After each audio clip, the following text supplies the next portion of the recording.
why is this in the contract, Michael? This Kyler Murray independent study clause. For those who did not see this report, it's 4 hours of independent study for Kyler, in addition to whatever he does with the team there on a week in, week out basis. Why do you think they put this in the contract?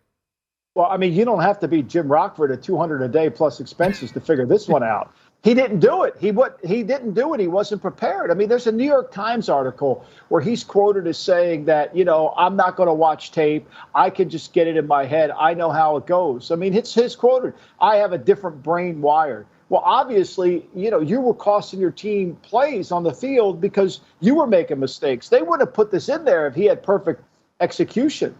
I mean, this is a result, right? This isn't something that happened, let's just cut this off of the past. This is a result. This is a process to try to enhance him to work hard.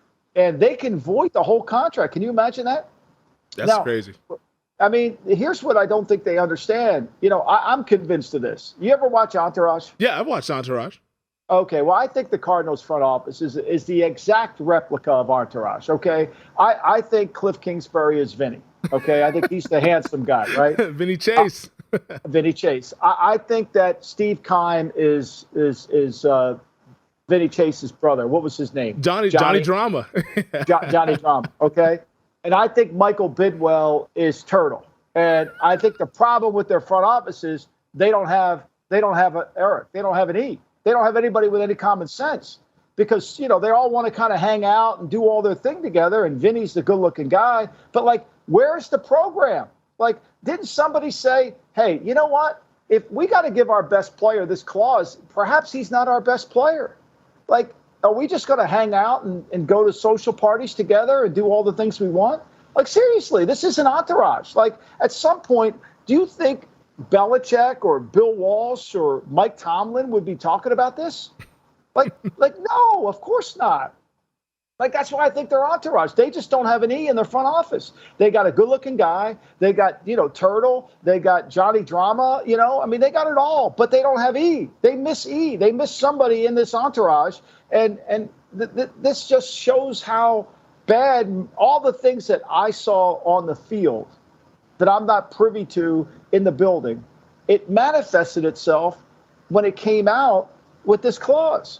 I know his body language is bad. I knew he didn't work hard. I mean, he's running runs into fronts that you shouldn't run into. Shouldn't happen, but he's doing it anyway. But you're not, but God knows he's a great player. So, everybody's going to say what a great player because they watched the one play. And when you have to do that, to me, it's insulting. But I think the other thing, Femi, is it affects your team.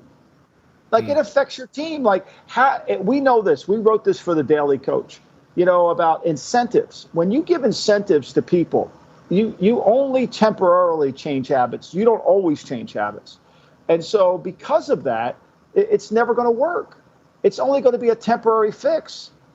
Because if it's not in your DNA to do it, which Kyler's already admitted it's not, it's going to be impossible. Yeah, to me, it's funny that you'd say they don't have an E. Maybe their E is the agent, Eric Burkhart, but he's more so acting like an Ari Gold, getting everybody paid. That's right. Great point. He's Ari Gold. They got an Ari Gold. And he's double dipping on everybody. He's double dipping on Keim's deal, or I think he's got Keim. I don't know. He's double dipping on. He's got Cliff's deal. He's got Kyler's deal. I mean, this guy here. I mean, he's got himself a second home off this deal alone.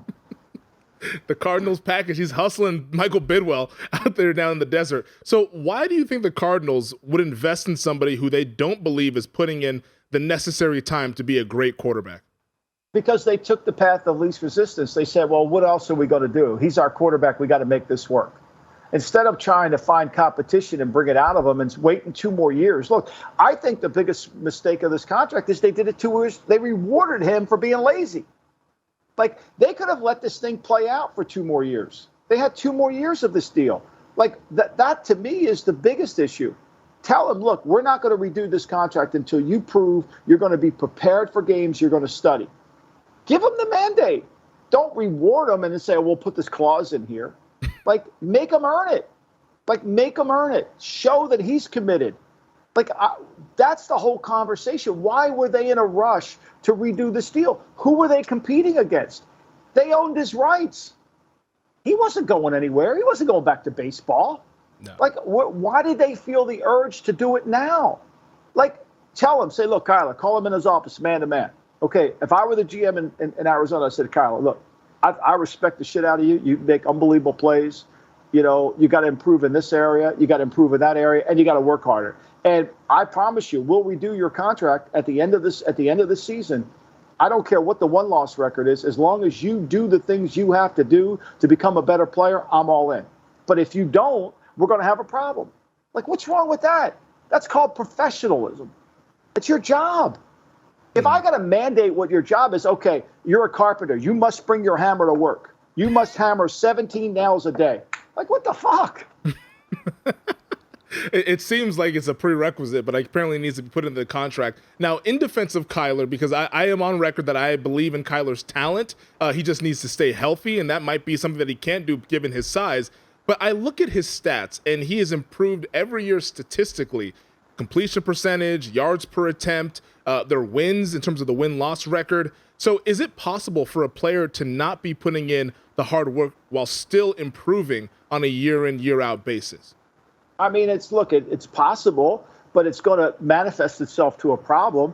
And can you beat the great teams? I mean, Peyton Manning, did you see Pat McAfee's comment about Peyton Manning's preparation? I'm sure, yeah. I've watched Tom Brady prepare. I've seen Joe Montana prepare. Mm-hmm. Like, I know what it takes for a great quarterback to be great. Rich Gannon, I saw Rich Gannon would write everything out in his meticulous Catholic school handwriting. I mean, it was brilliant, right? So, can you beat some bad teams? Sure. Can you win a championship? No. Because you're going to make that one mistake that you didn't prepare for, and it's going to cost you. Yeah. No, I think that's fair. It's like I almost read into it because I think a lot of people took this when they saw that, like, oh, wow, Kyler doesn't watch film. I don't think that he doesn't watch film. He probably just watches the required amount to be good enough on the field, but he doesn't really go the extra mile and putting in the 20 hours of tape because, like you said in the New York Times article, he doesn't do that because he feels that he sees things, and I don't know if he has a picture-perfect memory or what have you, or only has to see something one time for it to register in his brain, but clearly he's not doing the extra mile, which is what I'm sure the Cardinals want him to do since they paid him that kind of money to be a great quarterback and lead them to a championship. Yeah, I mean, look, if you got to do that, then he's not a great player. I mean, he makes great plays, and he's got great talent, and I respect that. I really do. You know, I respect his talent, but I think part of being the leader of your team, part of being the best player on the team, you've got to set the example to everyone else. Yeah. If you become the example, how can you be the best player? You know, and we already know he's indifferent. I mean, he didn't even come out to see Budda Baker when he was on the field. We know we see his body language. Do you want to put that clause in there? That you're going to behave nicely, that you're going to show emotion? You want to put that in there too? Maybe we'll see him have him hug his teammates more and give out some dap. We're all going to go to Dairy Queen together. Let's go. Thanks for watching the GM Shuffle with Michael Lombardi. And for more videos like this, make sure to subscribe to VSiN Live and the GM Shuffle podcast with Michael Lombardi, presented by DraftKings and VSiN, wherever you get your podcasts.